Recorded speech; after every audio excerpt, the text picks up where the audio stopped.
الحمد لله رب العالمين والصلاة والسلام على سيد المرسلين أما بعد فأعوذ بالله من الشيطان الرجيم بسم الله الرحمن الرحيم قال الله تبارك وتعالى في القرآن المجيد والفرقان الحميد إن الأبرار لفي نعيم صدق الله تعالى مولانا العظيم وبلغنا رسوله النبي الأمين الكريم ونحن على ذلك لمن الشاهدين والشاكرين والحمد لله رب العالمين۔ آج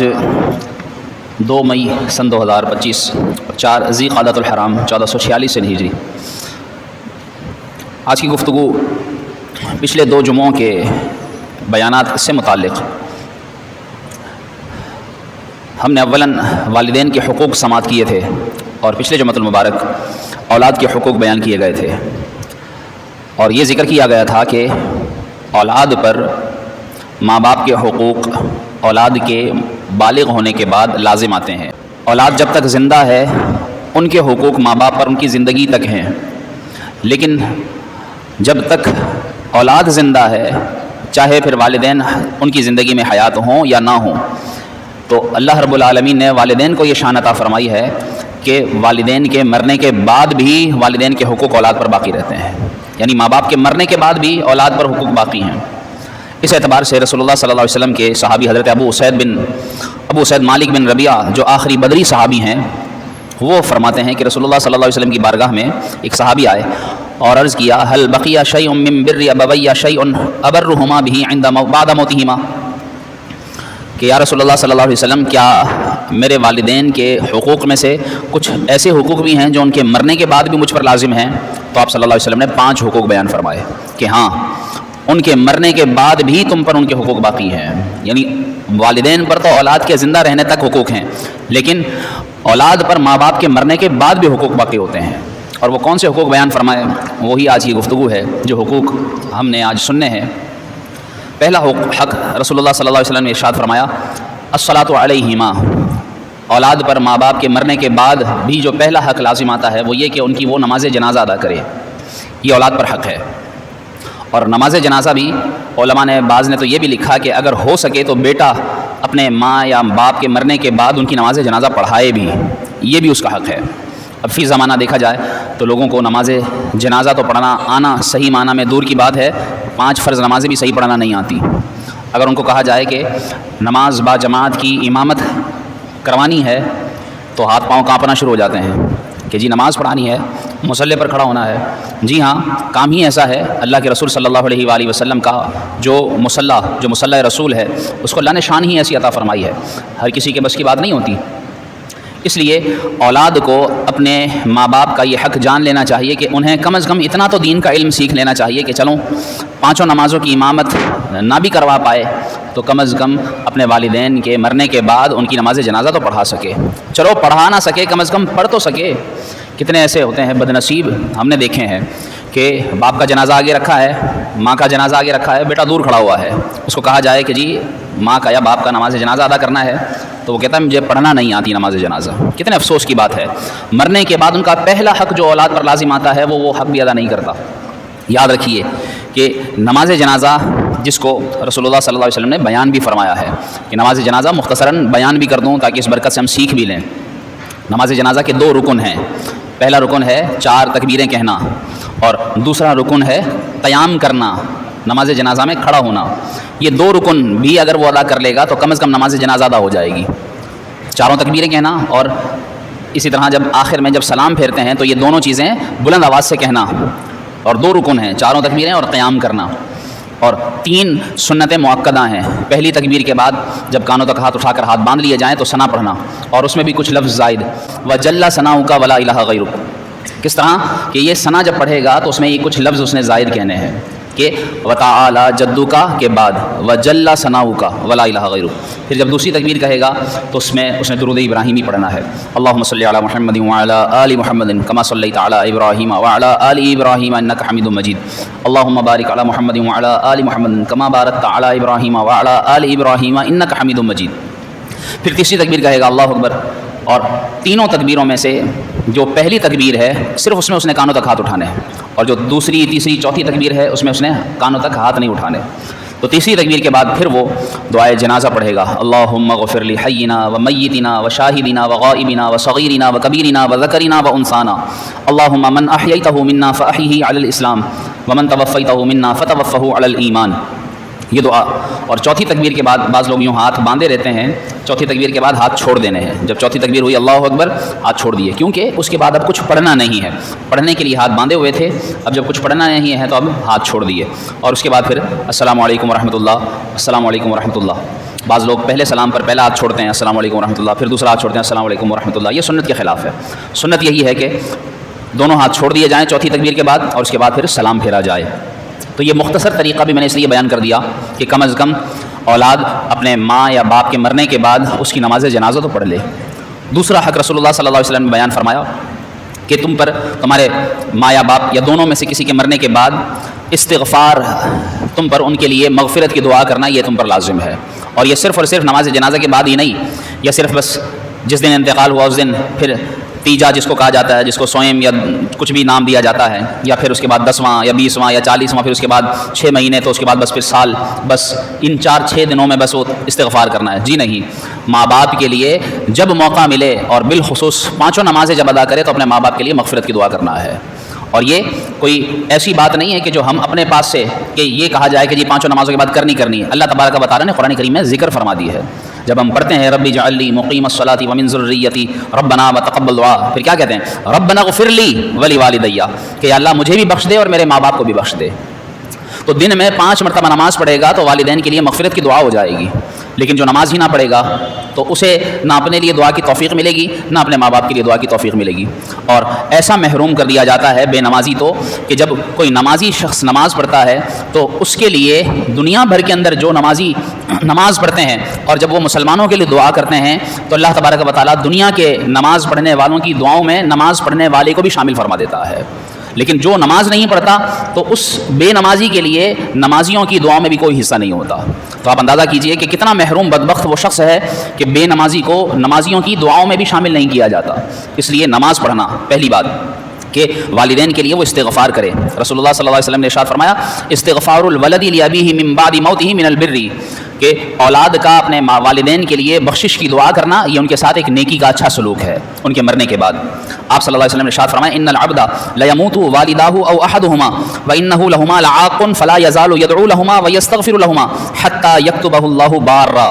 فرمایا یعنی اللہ کے رسول صلی اللہ علیہ وسلم نے ہمیں دیکھیے کیسی خوشخبریاں عطا فرما دی ہیں کہ کوئی اپنی والدین کی زندگی میں کوئی نافرمان بھی تھا، اب کیا کرے، اس نے نہیں سنے تھے بیانات،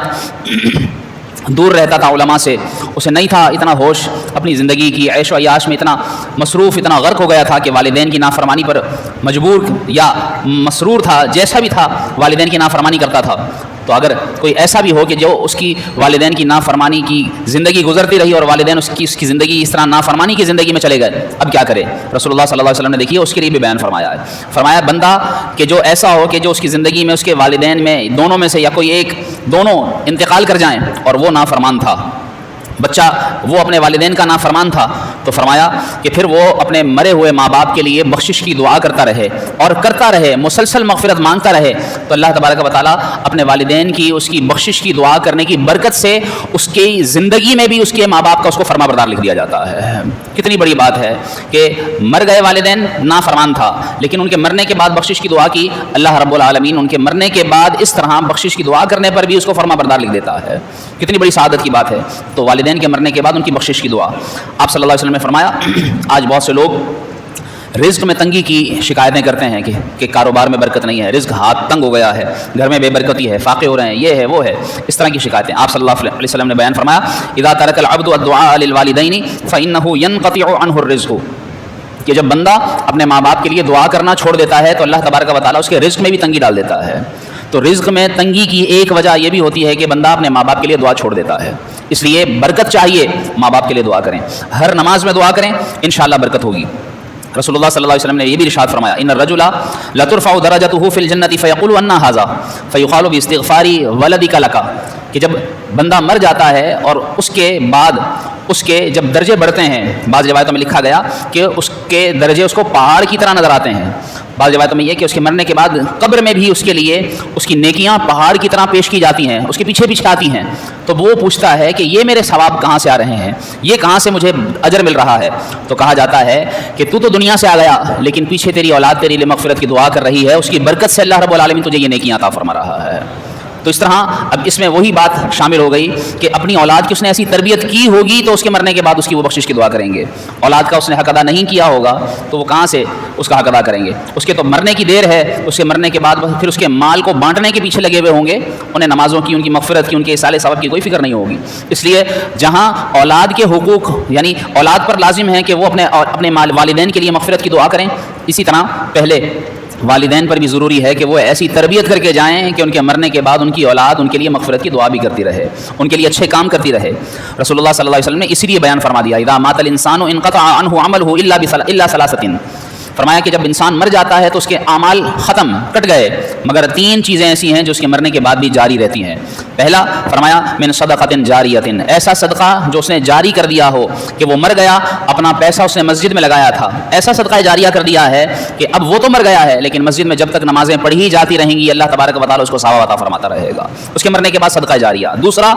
او علم ينتفع به، کہ ایسا علم چھوڑ جائے کہ جس سے نفع اٹھایا جاتا رہے، اس نے جس کو پڑھایا، اس نے آگے پڑھایا، اس نے آگے پڑھایا، جب تک وہ علم پڑھا جاتا فائدہ اٹھایا جاتا رہے گا اس سے، اس سکھانے والے کو جو دنیا سے چلا گیا اللہ تبارک و تعالیٰ اس کو ثواب عطا فرماتا رہے گا۔ اور تیسرا فرمایا او ولد صالح يدعو له، کہ تیسرا کہ ایسی نیک اولاد جو پیچھے چھوڑ گیا، جب تک وہ اولاد اس کے لیے دعا کرتی رہتی ہے اللہ تبارک و تعالیٰ اس کو ثواب عطا فرماتا رہتا ہے۔ اس لیے یہ تین اعمال انسان کو ایسے کرنے چاہیے کہ جو اس کے مرنے کے بعد بھی جاری رہیں۔ اس لیے یہ کوشش کریں کہ ہمارا یہ حق بھی والدین کے لیے پورا ہو کہ ان کے لیے مغفرت کی، بخشش کی دعا ہونا۔ تیسرے نمبر پر رسول اللہ صلی اللہ علیہ وآلہ وسلم نے بیان فرمایا صلۃ الرحمی، کہ اپنے والدین کے مرنے کے بعد جو اولاد پر اس کا تیسرا حق لازم آتا ہے وہ یہ کہ وہ ان کے رشتہ داروں کے ساتھ اچھا سلوک کرے۔ زندگی میں تو اس نے اچھا سلوک کرنا ہی ہے، ماں باپ کے ساتھ بھی، ان کے رشتہ داروں کے ساتھ بھی، اور ان کے مرنے کے بعد بھی وہ اپنے والدین کے رشتہ داروں کے ساتھ اچھا سلوک رکھے۔ لوگ آج یہ کرتے ہیں کہ باپ مر گیا اس کے بعد نہ کوئی چچا، نہ کوئی تایا، نہ کوئی پھپھی، نہ کوئی ماموں، کوئی تعلق نہیں، بھول جاتے ہیں، چھوڑ دیتے ہیں، اور ایسے چھوڑتے ہیں کہ ان سے ماں باپ کا تعلق تھا، میرا کیا واسطہ بنتا ہے، بس وہ گئے اب میں جانوں، میرے بیوی بچے جانے، اب ان کے رشتہ دار جانے، ان ماں باپ کو میں کیا جانوں، ان کے رشتہ داروں کو میں کیا جانوں؟ جی نہیں، رسول اللہ صلی اللہ علیہ وآلہ وسلم نے بیان فرمایا کہ جب ماں باپ دنیا سے چلے جائیں تو ان کے مرنے کے بعد ان کے رشتہ داروں کے ساتھ اچھا سلوک کرنا، صلہ رحمی کرنا، یہ بھی ان کے حقوق میں سے ہے۔ ارشاد فرمایا من احب ان یصل اباہ فی قبرہ، کہ کون یہ چاہتا ہے کہ جس کو یہ پسند ہو کہ وہ اپنے باپ کے مرنے کے بعد اس کی قبر میں بھی اس کے ساتھ اچھا سلوک کرے۔ کیسے؟ فرمایا فلیصل اخوان ابیہ من بعدہ، تو اسے چاہیے کہ اپنے باپ کے مرنے کے بعد اس کے بھائیوں کے ساتھ اچھا سلوک کرے۔ تو کتنی اہمیت ہے باپ کے رشتہ داروں کی، باپ کا بھائی، بڑا بھائی تایا، چھوٹا بھائی چچا، ان کے ساتھ اچھا سلوک کرنا، اور اچھے سلوک میں ساری چیزیں شامل آ جاتی ہیں۔ ان کے لیے اچھے سے اچھی کوشش یہ کرے کہ کبھی کوئی تحفہ تحائف بھیجے، یہ بھی اچھا سلوک ہے، ان کے ساتھ آنا جانا رکھے، یہ بھی اچھا سلوک ہے، ان کی دعوت کا اہتمام کرے، یہ بھی اچھا سلوک ہے۔ ساری چیزیں ہم جانتے ہیں کہ کیا اچھا ہے اور کیا برا ہے، تو اچھا سلوک کرنا یہ بھی باپ کا، ماں کا یہ حق ہے ان کی مرنے کے بعد بھی۔ یہ رسول اللہ صلی اللہ علیہ وسلم نے تیسرے حق کے طور پر بیان فرمایا۔ اور چوتھا حق رسول اللہ صلی اللہ علیہ وسلم نے ارشاد فرمایا اکرام و صدیقہما، کہ نہ صرف ان کے رشتہ دار بلکہ ان کے دوستوں کی تعظیم کرنا ان کے مرنے کے بعد، یہ بھی ماں باپ کے حقوق میں سے ہے کہ ماں باپ جن کے ساتھ اٹھتے بیٹھتے تھے، جو ان کے دوست تھے، جن کے ساتھ ان کی دعا سلام تھی، ان کے ساتھ اچھا سلوک کرنا، ان کی تعظیم کرنا۔ فرمایا ابر البر ان یصل الرجل ود ابیہ او ان تصل صدیق ابیک کا، فرمایا کہ تیرے حسن سلوک میں سے یہ بھی سب سے بڑی نیکی ہے کہ تو ان کے ساتھ محبت رکھے جن کے ساتھ تیرا والد اٹھتا بیٹھتا تھا، جن کے ساتھ تیرے والد کی دوستی تھی، ان کے ساتھ تو دعا سلام رکھے، یہ بھی تیری نیکی میں سے ہے۔ اور دیکھیے کہ آپ صلی اللہ علیہ وسلم نے یہ بھی فرمایا احفظ ود ابیک لا تقطعہ، اپنے والد کے دوستوں کے ساتھ جو محبت تھی ان کے ساتھ جو ان کی محبت کو تو بھی باقی رکھ، تو بھی اس کی حفاظت کر۔ فرمایا ایسا نہ ہو فیطفئ اللہ نورک، اللہ رب العالمین تیرے نور کو بجھا دے، ایسا نہ ہو، تو ایسا کر کہ تو اپنے والد کے دوستوں کے ساتھ اچھا سلوک کیا کر۔ اور یہ صرف ہمیں جو ہے وہ صرف حضور علیہ السلام نے بیان نہیں کیا، رسول اللہ صلی اللہ علیہ وسلم کے صحابہ نے بھی کر کے دکھایا ہے۔ یہ دو چیزیں اور سنیے، اور اس کے بعد جو پانچواں حق ہے یہ اگلے جمعۃ المبارک تفصیل سے آپ سنیں گے۔ فرمایا حضرت ابن عمر رضی اللہ تعالیٰ عنہ جو اپنے ساتھ سواری لے کر چلتے تھے اور جو سر پر امامہ باندھتے تھے، ایک بار راستے سے گزر رہے تھے، ایک دیہاتی ملا، آپ رضی اللہ تعالیٰ عنہ اپنی سواری سے اتر آئے اور اس سے پوچھا کہ تم فلاں کے بیٹے ہو نا؟ اس نے کہا کہ ہاں میں فلاں کا بیٹا ہوں۔ تو آپ نے اپنی سواری بھی اسے پیش کی اور اپنا امامہ بھی اتار کر اسے دیا اور کہا یہ میں تمہارے ساتھ اس لیے صلہ رحمی کر رہا ہوں، یہ اچھا سلوک کر رہا ہوں کہ تمہارے والد کا میرے والد کے ساتھ دوستی کا رشتہ تھا، تو وہ آپس میں دوست تھے، تو اس وجہ سے میں تمہارے ساتھ اچھا سلوک کر رہا ہوں۔ تو دیکھیے ہمارے صحابہ کا عمل تو یہ ہے کہ وہ والد کی اولاد سے بھی، یعنی جو والد کا دوست تھا والد، اس کی اولاد سے بھی اچھا سلوک کر رہے ہیں۔ اسی طرح ابو دردہ رضی اللہ تعالیٰ بیمار ہوئے، یوسف بن عبداللہ دور سے سفر کر کے آئے اور ان کی خیریت دریافت کی، تو انہوں نے کہا کہ دور سے تم کس لیے آئے؟ کہنے لگے صرف آپ کی تیمارداری، آپ کی عیادت کے لیے۔ تو آپ نے کہا کہ ایسا کیا تھا؟ کہا اس لیے کہ آپ کے والد اور میرے والد آپس میں دوست تھے، آپس میں اچھی دعا سلام تھی، اس وجہ سے میں آپ کا پوچھنے آیا ہوں۔ آج لوگ سگے رشتہ داروں کو نہیں پوچھتے، اور صحابہ کرام علیہم رضوان کا یہ عمل ہمیں سکھاتا ہے کہ